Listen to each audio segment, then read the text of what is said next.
Hello everyone and welcome to a Fallout 76 news video.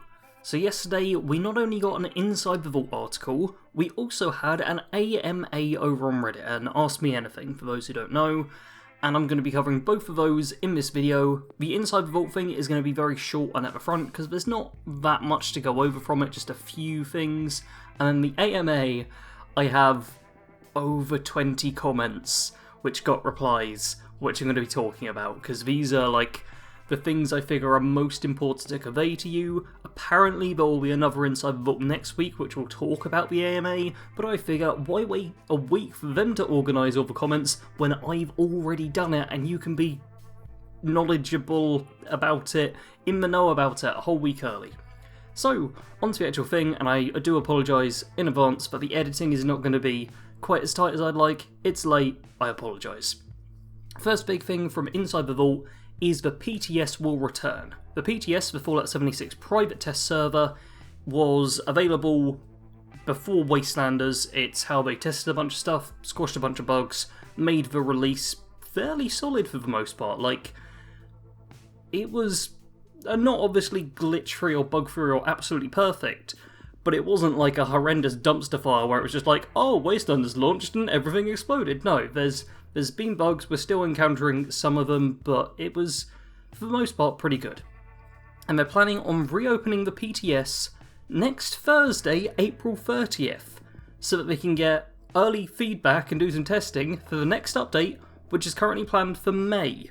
That's real soon, people, that's next month.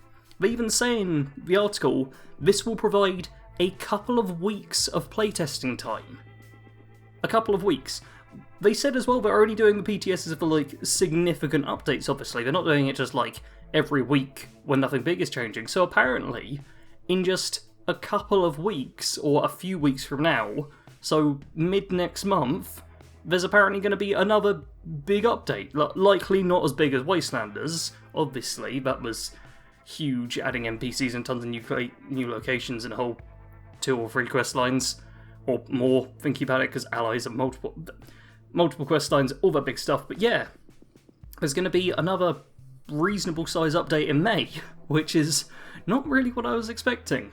But as with the previous PTS, they will be invite only, so I'm guessing PC as well. I don't think they actually specifically say it's only PC on here, but it was last time. You will be invited to the private test server, if that's the case, and you will have to sign an NDA, a non-disclosure agreement. There's already a whole bunch of people banned from comments on my channel, and some people banned from Discords, and even myself having muted some Discords because people were breaking the NDA. Don't break NDAs, not a good move. But yeah, that signifies there's a big update coming next month, which surprised me. I was expecting a few months of kind of quietness after Wastelanders, but apparently not.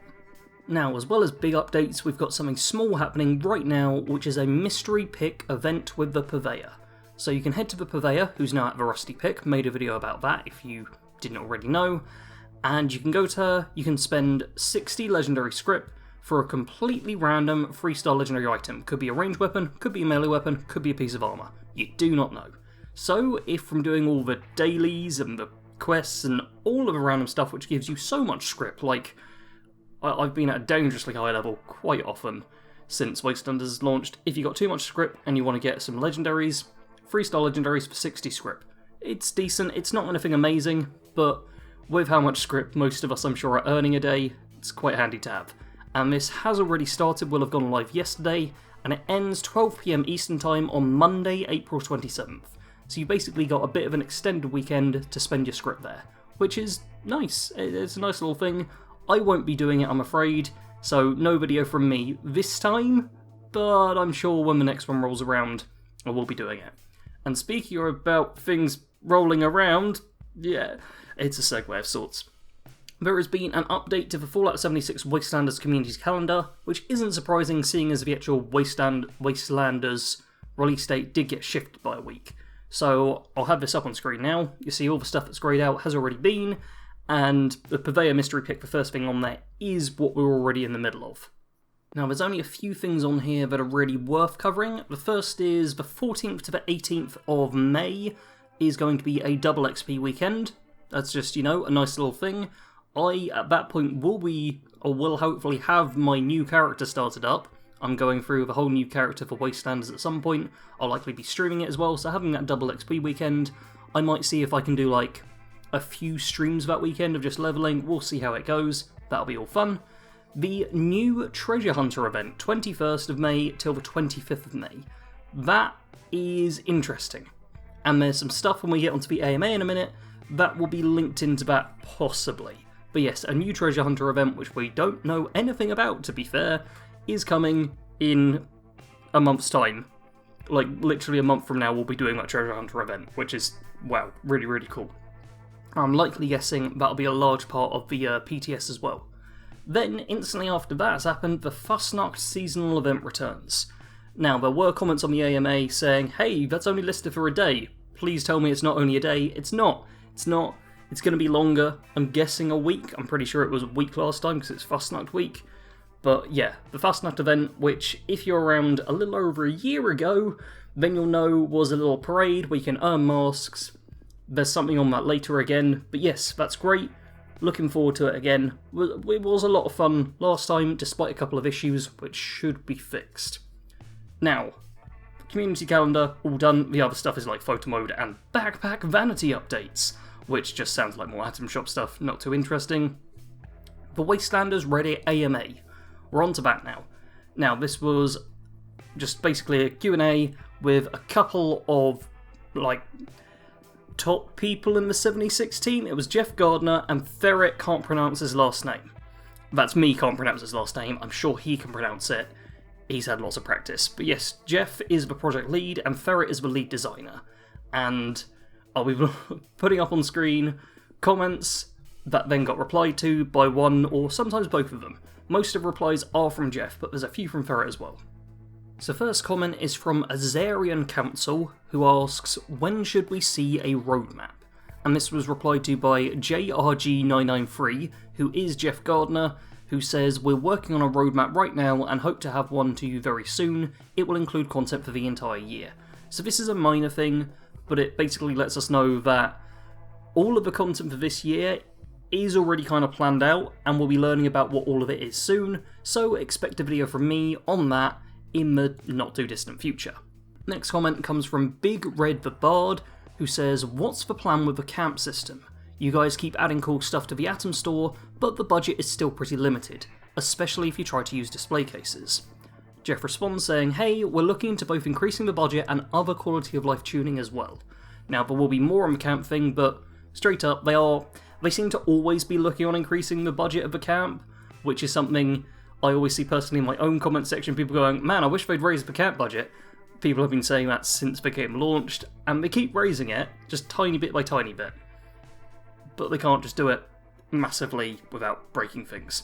But yes, they are looking into it, as I'm sure plenty of you want to hear. Additionally, Ferret, who is BGS Ferret, replied to that saying, you want it and OMG, the dev team wants it too. One of the greatest joys is sharing the wild and wacky stuff the community does with their camps, but just flat out increasing the budget would have real significant performance ramifications, so it's a balancing act. But we do plan on doing some very fun things with camps in 2020. And yeah, this is good to hear, a bit more of a detailed explanation from Ferret here, where it is literally a case of if they just make it, oh, you can build as much stuff as you want, it's just going to crash servers and have tons of lag issues, but would be problems. Think about back in Fallout 4, I'm not sure how many of you will have played Fallout 4 to be fair, but back in Fallout 4, if you built up like a workshop, tons and tons and tons, and didn't have like a build limit if you were running a mod or something, I saw people with like those mods, and it's just the frame rate tanked because it just couldn't handle it. It just couldn't handle it. So they're having to be cautious with it and raise it just in small increments and try and do it in ways that aren't just going to make it so that you go to someone's camp and suddenly you drop to 2 frames a second, because that would not be fun. On to the next comment by Pandita Faced. Are there plans for perk loadouts? Which is something I know a lot of people use in mods, but is not in the actual game itself. And Jeff replied to this, yes, this is a feature we're going to try to get implemented this year. So, no specific date on that, but 2020, they're going to try to get it implemented. So, I wouldn't be expecting perk loadouts anytime soon. I'd say maybe like 6 months from now, towards the end of the year maybe. so I'm sure a lot of you will just stick with your perk loadout mods, but obviously do be careful with any mods, with updates, with all of that stuff. Be cautious is literally all I've got to say on that. But hopefully they're coming to the actual game, which will be nice, because then you won't need the mod for it, it will be literally in-game, and won't need, like, individual updating or whatever you need to do with them. Anyhow, on to next comment by LumpyMoose00. Any chance we will have the ability to make a settlement with a friend sometime? And Jeff replies here saying, this is something we've talked about at length internally. It's a tricky issue to solve with a lot of edge case problems, but as we continue to update camps, we'll keep trying to come up with creative ways to solve this. I almost read them out properly. But yeah, so settlements with friends, people have talked about like having rows of camps all around each other, just having building be a more cooperative activity, because for the most part it's very solitary, the whole camp building thing. Like, you can have your mates come over and add stuff to your camp, but there's not so much need for it, you generally do it on your own. So having a settlement that you can work on cooperatively would be great, but it sounds like this isn't going to be something coming anytime soon, because it's just difficult to work out and fix, so don't expect that anytime soon, but it's good to know that they are at least talking about it, and it sounds like they want it to be a case, because they've definitely been looking into it. Okay, a bit of a more interesting one this time. Kagoru Roads, definitely butchered that one, comments saying, I love the mole miners, but I'm saddened by their lack of lore. With the Purveyor getting a new home with a new friendly mole miner, is an extension of their stories on your radars. This is something I've seen a fair few times, people going, man, I wish we knew more about the mole miners, because it's just like, oh, they're stuck in their suits, they dig. That's it. And Jeff replies saying, look for a new mole miner coming soon in the next patch in May. So, this sounds pretty good, and lower down in the comments as a reply to this, Lightbringer Pip says, I don't suppose this might have something to do with the miners underneath a rusty pick, and the treasure hunting event maybe.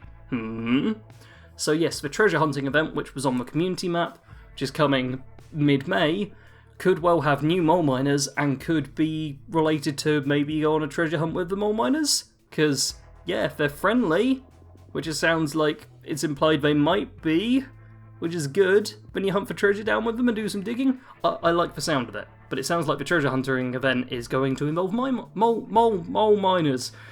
Oh, this is going to be a tough one. What's even tougher is the fact that the next comment has way too much stuff to say, but Host with the Most left a comment. You'll be able to see the full thing here, but essentially it's just asking about bringing balance changes to energy weapons, and they list why energy weapons suck, which sadly they do for the most part. They're just not particularly good, and it's a real shame. I've seen people that whenever I say something isn't good, I always have people going, no, you're wrong, it's amazing, I use it so it's amazing, and I'm like, okay, so sometimes it's like based on a build or whatever, but in terms of energy weapons, they are just significantly worse than their ballistic counterparts. And they even summarise at the end, saying, as it stands, there is no reason to use them outside of flavour, and you'll be gimping yourself massively by doing so. I didn't chuckle with that. It should not take multiple magazines of a laser rifle to kill a single super mutant ever, even less so when fully perked out. They're literally less effective than light weapons. Yeah, they do kind of suck, and I don't like that. Jeff replies, not too specifically, but saying, great questions. As we've mentioned, we are looking to rebalance the entire game or normalise later this year. This will eliminate a lot of the rough edges in how our zoning system works, create a more measured and balanced experience for players of all levels. We're looking at everything, not just combat.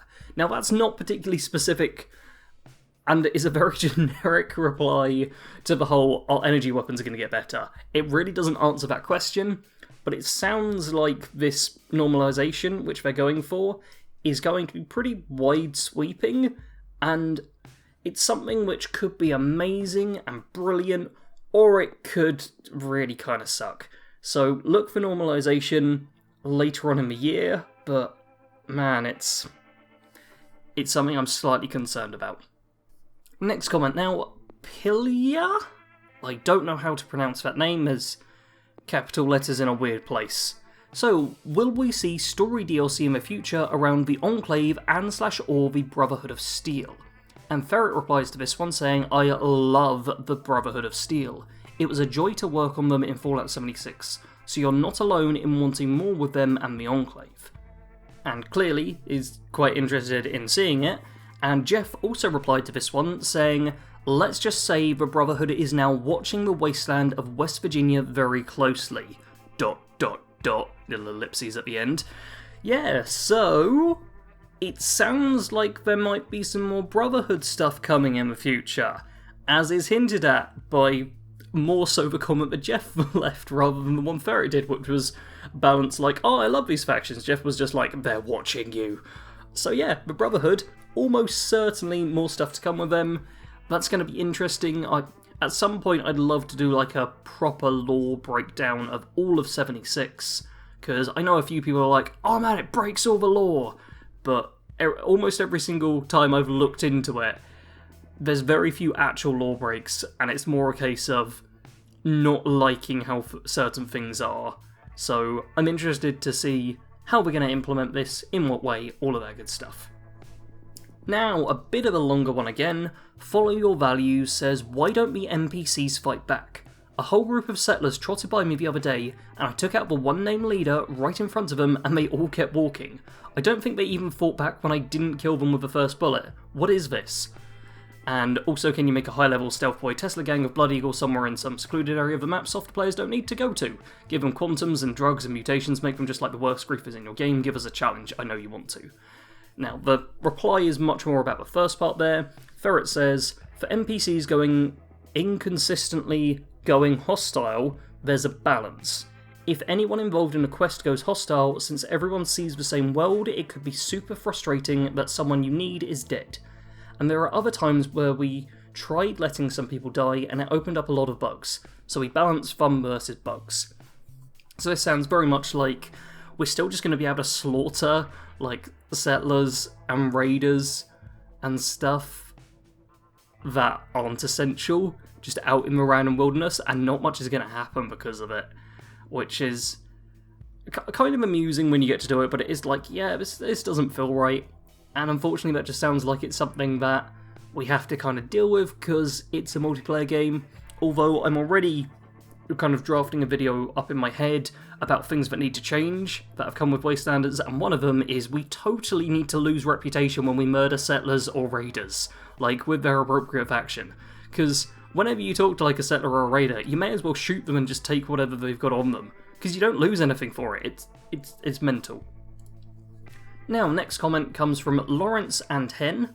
The Wendigo Colossus is really cool. Any plans to make it appear a bit more often, and maybe even buff it a bit? And Jeff replies, indeed, not to spoil anything, but we have a brand new event featuring this awesome beast coming this summer. So, this summer, Wendigo Colossus, Rampage! So yeah, I've not actually fought the Wendigo Colossus yet, because I've been doing everything else in Wastelanders, pretty much. But there's a lot to do, I'm really enjoying it.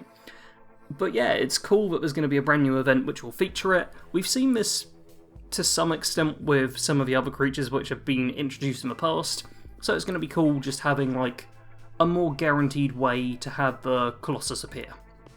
And Azarian Council, who gets on with two comments in this AMA, they asked some good questions and actually got replies, says, are pets coming soon? And Jeff says, edible ones, I kid. Now that we have our companion system in the game, we are looking to add pets as well. So cool, pets are 100% definitely, no, not 100% definitely coming. Always make sure to actually read what's there rather than jumping ahead. We are looking to add pets as well. So this sounds like we're in the early stages of, oh hey, companions have worked out, hasn't ruined the entire game or anything, now maybe we can put pets in. So I wouldn't expect this anytime soon, I wouldn't even bank on it coming this year, but at some point in the future, having pets seems like a very reasonable thing to happen. There's already a kind of way to do it, which doesn't work all that well with like pacifying them. They just get killed. But hopefully, actual pets coming in the future would be nice to see. Now onto a gold comment, which is going to make it look far worse in this video. Veltscroll 188 says, hello. Hi Veltscroll.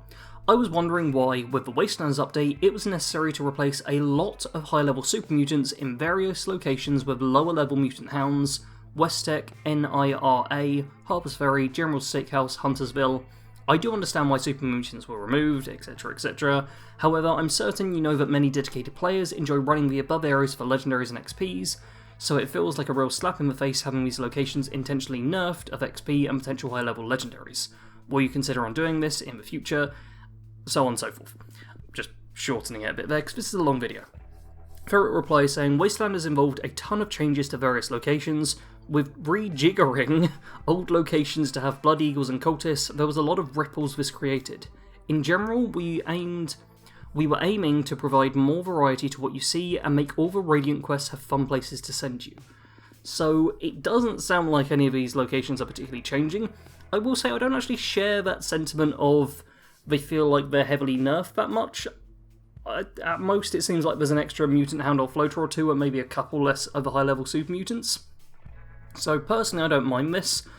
Saying that as well, largely influenced by the fact that I've been inside West Tech one time since Wastelanders, and I got 2 like top level 3-star legendary super mutants, one of whom actually dropped me my first instigating hunting rifle, which I still need to mod out and make a proper sniper of, because that gun is mwah. I've been waiting on that since launch. So I'm biased on this likely because of that, but personally I haven't noticed it being too bad, and it sounds from that reply like there's not going to be any changes there. Now, Gank.Noob, not a name I approve of, says, is there a plan for a better respec system? And Jeff replies saying, respecing has been talked about at length, and we hope to tackle this in the coming months. We are adding in legendary perks this summer which transfer across characters in order to encourage folks to try different builds. So there we hear that a respec system isn't actually like ready or anything yet, but they're hoping to have it sorted out, like a full respec system, I hope, because you can already kind of slowly shift your perks and your special around, but it does take some time. As for the legendary perks thing, this is gone over a bit more in the next one, where Lawrence and Hen ask any insight on what the legendary perk system is going to entail, and also when it might be released. It's another person who got 2 comments in, I believe. And Jeff replied, this summer we're adding legendary perks into the game. These perks are highly powerful and coveted, and players will unlock new slots to fit them in starting at level 50. You can also scrap all of your extra cards to rank these perks up, and when you roll alt characters, these slots will be unlocked in them as well. So it sounds like the legendary perk system is not tied to a character as such, but is tied to your profile. And from a old previous discussion about this, apparently you will get you will unlock a slot for a legendary perk every 50 levels. So on my level 270 something main character, I think for about that, I will have 5 slots, so 50, 100, 150, 200, 250. That would give me 5 legendary perk slots. All my other characters, I assume, would also have those 5 legendary perk slots, which is great. But one thing I am concerned about this is more people grinding themselves up or using illicit means to level up incredibly quickly. If you're just playing the game and grinding a lot and leveling up, fine. But nowadays, whenever I see someone over about level 400, I get really suspicious real fast. Because sometimes it can just be, oh, that person plays all the time. Other times it can be, oh, that person, there was the disarming traps thing that was disabled really early on, or they played a ton near the start of the game, where XP was easier to get, all that stuff. Sometimes, though, they are proper, hacking or whatever. Because you'll see them with, a minigun that fires nukes or something ridiculous. Anyhow, back onto the questions. Lord Desire? Definitely pronouncing that one wrong. Says, will it be possible to have more than one NPC or camp at your time? That was not how you read that. Will it be possible to have more than one NPC at your camp at a time? It would be nice to have both a companion NPC and one of the random settlers/raiders too. Energy weapons could use a damage buff too. Jeff replied saying, while we would love to do this, there are numerous issues that would need to be addressed. Doubling the amount of NPCs in world comes at a heavy cost. That said, we are patching in a way for folks to dress their companions up using all of the costumes they found in our next patch in May. So, don't expect any more NPCs. Really don't, that would tax things too much. But it sounds, dressing up our companions in May sounds pretty cool. I can't wait to give Beckett the most ridiculous outfit I can possibly think of, which I haven't worked out yet, but if I can do the Atom Shop stuff, I'm totally putting him in like the King Grognak gear. That would be funny. Alrighty, next comment from Striking Werewolf. When Pete mentioned on a podcast the next expansion for 76 would be multiplayer based and not single, does that still include NPCs and story choices? And what he's talking about there, I think, is the Pete Hines interview on Kinda Funny, which which I talked about on Kado's podcast for Pipcast 3000, which you can find on his channel. We chatted about that a lot. And Jeff replied saying, while we are focusing on multiplayer and replayable content, there will of course be NPCs, storylines, new companions, etc. So, this sounds like a bit of a communication thing where they're going, oh, multiplayer, Nuclear Winter, whereas the whole game is multiplayer. But if there's going to be NPCs added, storylines, new companions, it sounds like updates going forward, the big ones are going to be smaller versions of Wastelanders, is the best way I can describe them. With proper quest lines, new cool stuff, fun. Alright, we're almost down to the last 5. And here we have Dankalore YT, who I'm betting has a YouTube channel. So if any of you do fancy going over and checking that out, I'm guessing if you just type in Dankalore, Dankalor, into YouTube, there'll probably be something pop up. I haven't checked it myself though, so not endorsing, just saying he's probably got a YouTube channel, or they've probably got a YouTube channel more accurately. They start with, yo!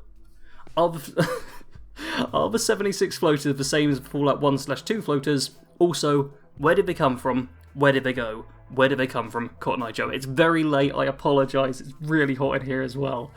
Edit, yes I know they're from Fallout 1 and 2, but they don't look anything like the ones in 76. I'm asking specifically about the ones in 76. For a record there, of course they look nothing like the ones in 76. Fallout 1 and 2 came out when I was like... not alive, probably. They're old games, they're gonna look different. And here Ferret has replied, yes they are the same floaters from before. FEV, that's a forced evolutionary virus, research was being done both in Appalachia and the West Coast. In the earlier Fallouts, they added a great tactical dimension to super mutant encounters, and they do the same for us. So, this is actually the part of the Fallout lore. I said earlier, like, oh, it's normally fine. This is the part I didn't particularly like, with super mutants being over here on the East Coast at the same kind of time as they were made by the Master on the West Coast, but most of you, I'm guessing, might not even know that, because I'm sure a lot of you are very new Fallout players. But yeah, so the floaters are pretty much the same kind of experiments that were going on either side of America at the same time, and had the same results. So, fair enough, I suppose. It's not something I like about the lore, but it's something I accept, because it's not technically breaking anything. Now, Wanderer_141, will there be more allies available in future content? It's cool to have them as camp companions. So right now I believe there's 5, I hope there's 5 because I've got 5, and Jeff replies, indeed there will be more allies. Now, the thing I would have liked as a follow-up here is, hey, are these allies going to be like the Raider Punk, who just sends you on a Radiant quest, or are they going to be more like the Astronaut and Beckett, who have like full quest lines? We don't get that here, we just get, yeah, there'll be more allies, which is... it's good to hear, but I'd like to know if they're like full quest lines or just miniature stuff. Now, I mentioned earlier about Fasnacht. I love saying that. I think I've actually got the pronunciation right. Only took me a year. But yeah, that event I talked about earlier, how it's coming back next month, and Kama23 Onte says, will the Jester, Sun, Goblin, Skeleton, and Old Man Winter masks have human drop rates during Fasnacht this year? Now, I made 2 videos about this, the 1% rule and Screw Fasnacht, or however I titled it, because basically the rare masks for this event last year were way too difficult to obtain. Like, it was a 0.0001% chance to get, like, these masks or something, and it was just ridiculous. It was too difficult to get them, especially for a seasonal limited time event, which only lasted like a week. Now, Jeff replies to this saying, yes, we are addressing mask drop rates this year, as well as other improvements to the Fasnacht event. There will be new masks as well, and they're excellent. We look forward to getting this event out soon. So, apparently the drop rates are going to be better? We don't know how good they'll be. I put in my video addressing it, it was the 1% rule where I said, even if you just make it like a 1% chance to get it, that's going to make it possible for people to get the masks if they're doing the event over and over again. But hopefully much higher drop rates means that if you're farming this event, you'll actually be able to just be there and get the masks, and it's just nice. It's way too hot, I apologise. This is the part where my brain starts melting. And speaking about melting brains, someone who actually got in with a second comment, God, I can't do this anymore, says Lightbringer Pip, that's the name of the person. Are there any plans for us to explore somewhere beyond Appalachia, which I can't pronounce, I apologise every time I mispronounce it, I'm so bad at it. Either expanding the borders of a map or taking us somewhere entirely new. Thank you tons for all your hard work you put into making the game less than free. Jeff replied, we are talking about ways to do just this, stay tuned. So once again there, do pay attention to what's said, we are talking about ways to do just this. Doesn't sound like there's anything currently in the works, but it is something that would be nice to see. Although I'd like to see the map expanded further, because there is more room on the actual map itself, I doubt this would be the case. I feel like it would be more of a, oh, we've just sent you to an interior, and, oh, you went on a tram ride down to South Virginia. I don't know how America works, but yeah. I wouldn't hold out too much hope for this kind of stuff, but I do hope that there's just more locations in general added in the future, which there's likely to be, because Wastelanders did a lot of that. Now, onto the penultimate one, which is good, because I can barely breathe anymore. Santiago Seb says, hello! Any plans on instance, dungeons, raids / arenas? Thinking like ESO style of content or a horde mode. It's not what they sound like, that's totally... Do you know anyone called Seb, C-E-B, who sounds like that? Of course not. Jeff replies, yes, we're actively prototyping a system where we'll be incentivising certain dungeons to be played on a rotating basis for unique rewards. That sounds exactly like what happened with Vault 94, and some people did enjoy it, and good for them, but overall I feel like Vault 94 did not work well, so I'm really hoping they do it better than Vault 94, because Vault 94 was such a... It was not only a real big grind, but it was a grind that most players didn't seem to really enjoy that much, and it used up way more resources than you tended to get back. Like, even the top level players weren't just breezing through, and they were having to spend a lot of resources. It just wasn't that good in my overall opinion, so hopefully they'll do something better than they did last time. Now, last comment. Thank you, last comment. It's really hot in my room, I apologise. Morderon7 says, could we get a matchmaking and some sort of group finder for activities like dungeons, raids, events? Maybe even cross-server matchmaking our guild/clans coming? Jeff replies, yes! This summer we're putting in a new team system, similar to a public looking for group system, where team leaders will appear on the paper map and teams will be further incentivized with group buffs to play events, dungeons and explore together. The Wasteland is more fun with friends. Wait, no, they don't say that. They say the Wasteland is more fun, friends. Should be the Wasteland is more fun with friends. I'm dehydrated and I can even tell that. So yeah, it sounds like much more incentive for people to group up in teams, which I do think is a good thing, and I say this as someone who plays like 99% of the game on my own, just because it's so much easier for recording and content and all of that stuff, and also I'm terrible at social things. But yeah, I think it'll be good for there to be more incentives to play with as a group, because right now it's like Inspirational Rank 3, which is an extra 15% experience, and although it's nice and stuff, it's far from like, oh yeah, I should group up with randoms. If there's actually like proper big incentives and buffs to playing with other people, and I'm guessing a large part of that will be better rewards when in a group or in a team, then I think that'll be good for kind of pushing people to actually group up with like randoms and strangers and stuff. Speaking of that, there's a link to my Discord server in the description of every video. There's a lot of people on there, there's new people showing up quite often nowadays, and if you are looking for a group, it is worth going into the Looking for Group channel, saying what your username is, what your platform is, and there might be someone who goes, hey, I'm available at this time to launch a nuke, or hey, I'm available at this time to jump up and down in your camp for no reason. You never know. So do feel free to join the Discord, and use the appropriate channels when looking for a group, because if you don't use the appropriate channels, you're not going to find anyone. Even if you do, there's no guarantees you'll find someone, but it's a better chance. And there we have all of the comments that I felt were relevant This is so much information. This is going to be like over half an hour long, so I apologise for that. Quick roundup, you know, I got a Patreon. You can support me financially if you want, but these are tough times, so I totally get it if you don't. I also had a new patron who I've not been able to add to the list yet because I need to double check what their name they want to be is, but next week they'll hopefully be on the list. Like the video, because, I don't know, why not? Subscribe to the channel because you've watched this far and you've dealt with me slowly losing my mind as I try and record this all really, really late at night and without my fan on. So subscribe and click the notification bell so you're going to hear more coherent and cohesive news stories as they appear. It is too late. Goodbye everyone. Thanks for watching. Sarge out.